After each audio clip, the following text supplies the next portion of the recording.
Singaporean kasi, if kunyari lumapit kayo sa isang tao, sa nanay, tanong nyo, how do you cook that la? Aga-aga la. Easy. Close. Aga-aga means tansya-tansya. It's up to you. So you can I like that. Yeah. Tansya. Both of us say I like So you have the recipe there as a guide, but at the end of the day, because the recipe is 40% of the dish, 60% is the cook or the chef. So it's up to you how spicy you want the laksa is going to be. It's up to you how flavorful you want the broth is going to be. But I'm going to show you the baseline on how we want it. Now, we're going to start off with our chicken. So please feel free to come closer. Now, so we have our whole chicken here. Okay, thank you, Chef. So we have our whole chicken here.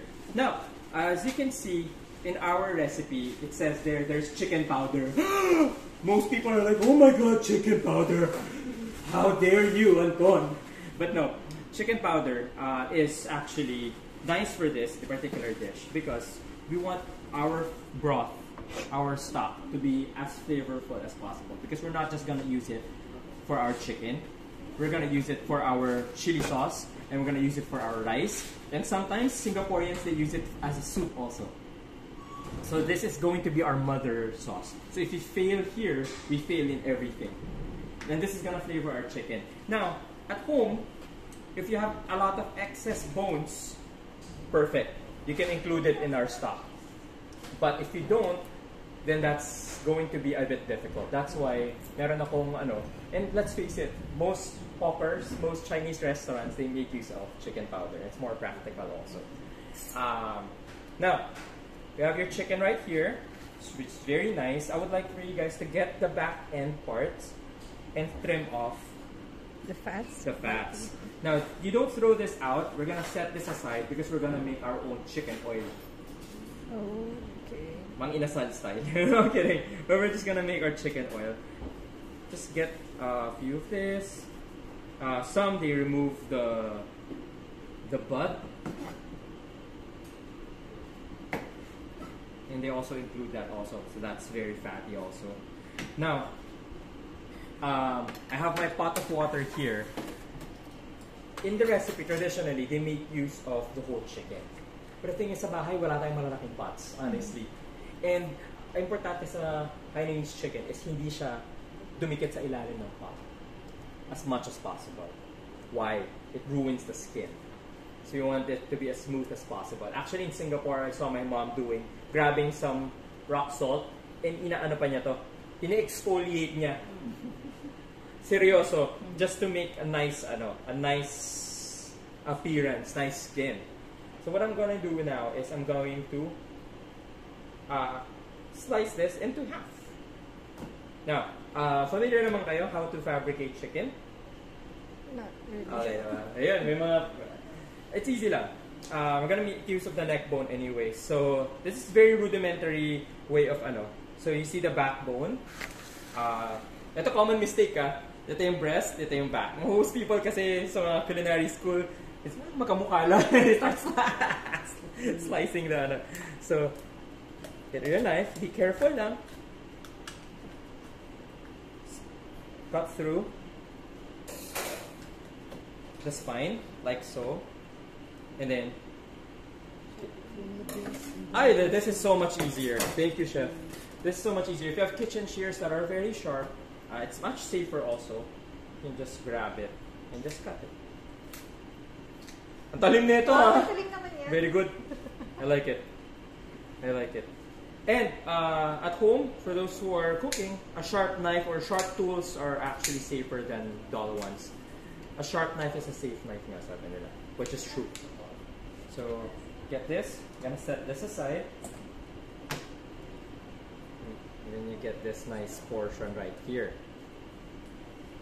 Now, if you want a quick method, you can opt not to take this out anymore and just basically pass through it like so.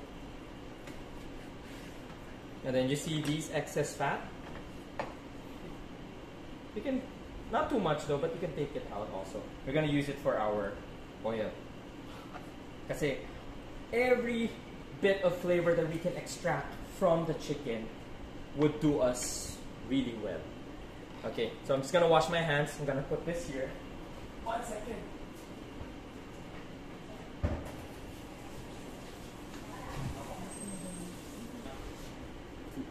We're just gonna wash this. Thank you. Pero I'm gonna trim this off lang a little bit. Take the roots off and then wash it lang. Ay, thank you. Thank you. Wash it lang. We're gonna use that later. Now we have our ginger. Pwede nyo nang hindi i-slice, pero ako nisa-slice ko lang. Roughly lang. Thank you so much, Chef. Slice your ginger like so. Now we're preparing the broth. We are preparing our stock. So I'm gonna toss the ginger in the water, and then the white part we're gonna get, and we're gonna this one, and we're gonna toss it in. Actually, the more the better. This one we set aside. We're gonna use it for our sauce later, our ginger sauce later. Ayan. By the way, sino na familiar gumawa ng Hainanese chicken dito? Never. Ayun, alam mo na. Pero, never. ano hula-hula lang? Hula-hula lang. Nakabukas na po ba ito? YouTube lang, YouTube. YouTube lang. YouTube? Ayan, bukas na. So I'm gonna turn this on. If you are not a fan of using powders, what you can do is you can double the chicken. Pero the thing is, ang hirap lang kasi you have to make sure na tama yung water mo rin. Ang daming factors eh. So sa akin, it's okay. It's perfectly okay. Now, put some chicken powder in.